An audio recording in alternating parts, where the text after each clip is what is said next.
প্রত্যেক দিনের মতো আজও আমি নিয়ে চলে এসেছি নতুন এক রেসিপি। তো আজকে আমি বানাবো এগ পপকর্ন। তো এই এগ পপকর্ন বানাবার জন্য এখানে কিন্তু আমি নিয়েছি একটা ডিম, আর তার সাথে নিয়েছি একটা পেঁয়াজ আর লঙ্কা। তো এই একটা ডিম দিয়ে দেখো কতগুলো কিন্তু পপকর্ন এখানে তৈরি হয়েছে।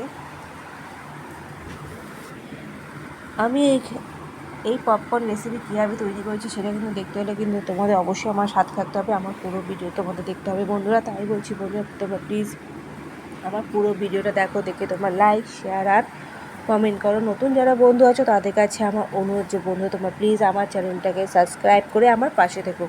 তোমরা যদি আমার পাশে থাকো তাহলে কিন্তু আমি জীবনে চলার পথে একটু উৎসাহ পাই, আর আমরা এখানে যে লক্ষ্য নিয়ে নেমেছি সেই লক্ষ্যতে কিন্তু পৌঁছতে পারি। তাই বলছি বন্ধুরা, কেউ কারো হাত ছেড়ো না, চলো আমরা একে অপরের হাত ধরে পথে এগোই। এখানে আমি কিন্তু একটা পেঁয়াজ আর একটা লঙ্কা নিয়েছি, এগুলোকে ভালো করে কিন্তু ছোটো করে কেটে দিয়েছি। কেটে নিয়ে আমি একটা বাটির মধ্যে তুলে নেব, আর এখানে দিয়ে দেবো একটা ডিম। এর মধ্যে কিন্তু আমি কোনো নুন দেব না। খুব ভালোভাবে কিন্তু পেঁয়াজ লঙ্কার সাথে ডিমটাকে আমি একবারে মিশিয়ে দেব।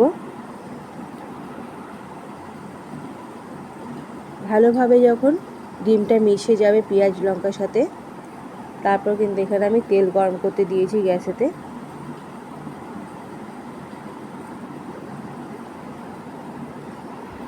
ডিমটা আমি দিয়ে দেব তার মধ্যে।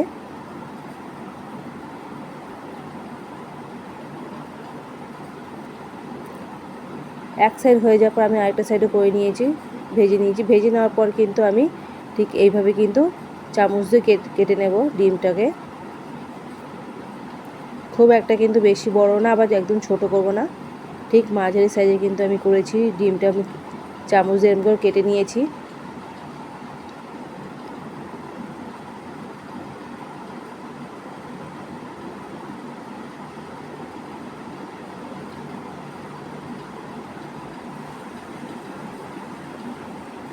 এবার ওপর থেকে যেগুলো বড় বড় পিস আছে সেগুলো কিন্তু আমি আলাদা করে নেব।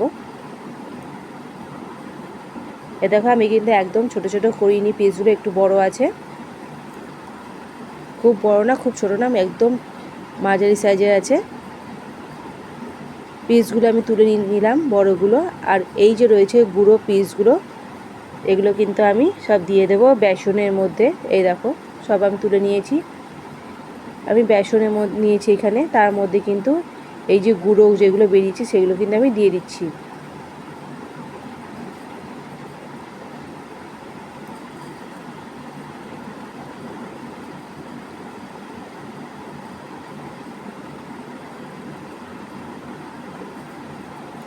এর মধ্যে দেবো অল্প পরিমাণে নুন, যতটুকু লাগবে স্বাদ অনুযায়ী নুন, লঙ্কার গুঁড়ো, চাট মশলা দিয়েছি, আর দিয়েছি এখানে বেকিং পাউডার দিয়ে ভালো করে কিন্তু আমি প্রথমে মিশিয়ে নেব।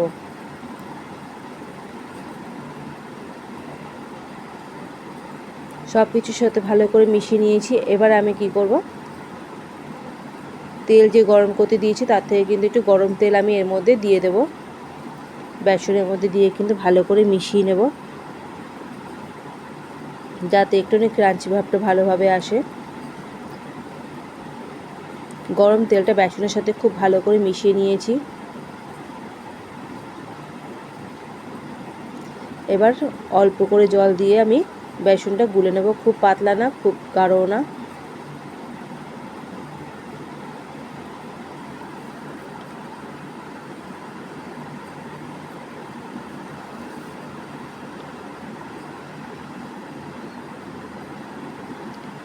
এই পপকর্ন খেতে কিন্তু সত্যি খুব ভালো হয়েছিল, পপকর্নগুলো খেতে একটুখানি অন্যরকম নতুন স্বাদের।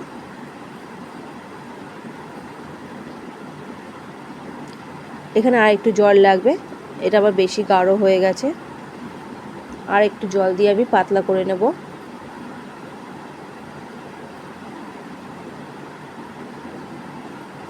তারপর আমি ডিমগুলো যে আছে যেগুলো আমি বেছে রেখেছিলাম সেই ডিমগুলো কিন্তু এর মধ্যে আমি দিয়ে দিলাম, দিয়ে ভালো করে কিন্তু মিশিয়ে নেব। খুব ভালোভাবে কিন্তু মিশিয়ে নিতে হবে বেসনের মধ্যে।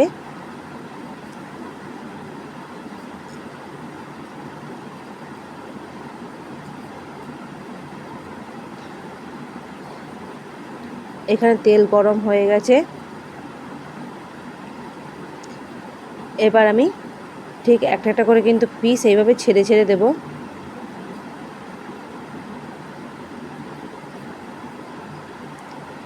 এইভাবেই কিন্তু ছাড়বো পিসগুলোকে।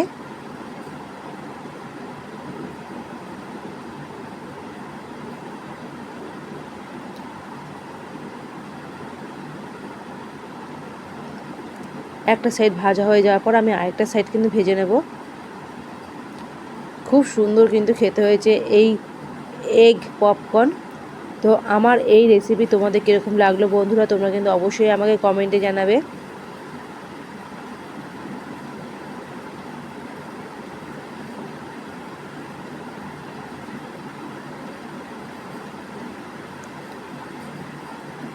ভালোভাবে ভাজা হয়ে গেলে দুটো সাইড, তারপর কিন্তু আমি তেল ঝরিয়ে তুলে নেব।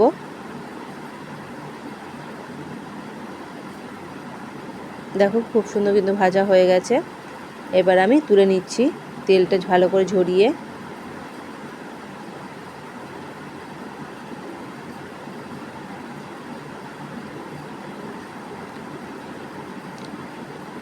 এর ওপরে দিয়ে দেবো একটুনি চাট মশলা। দেখো কত সুন্দর কিন্তু হয়েছে, পুরো ক্রাঞ্চি একদম।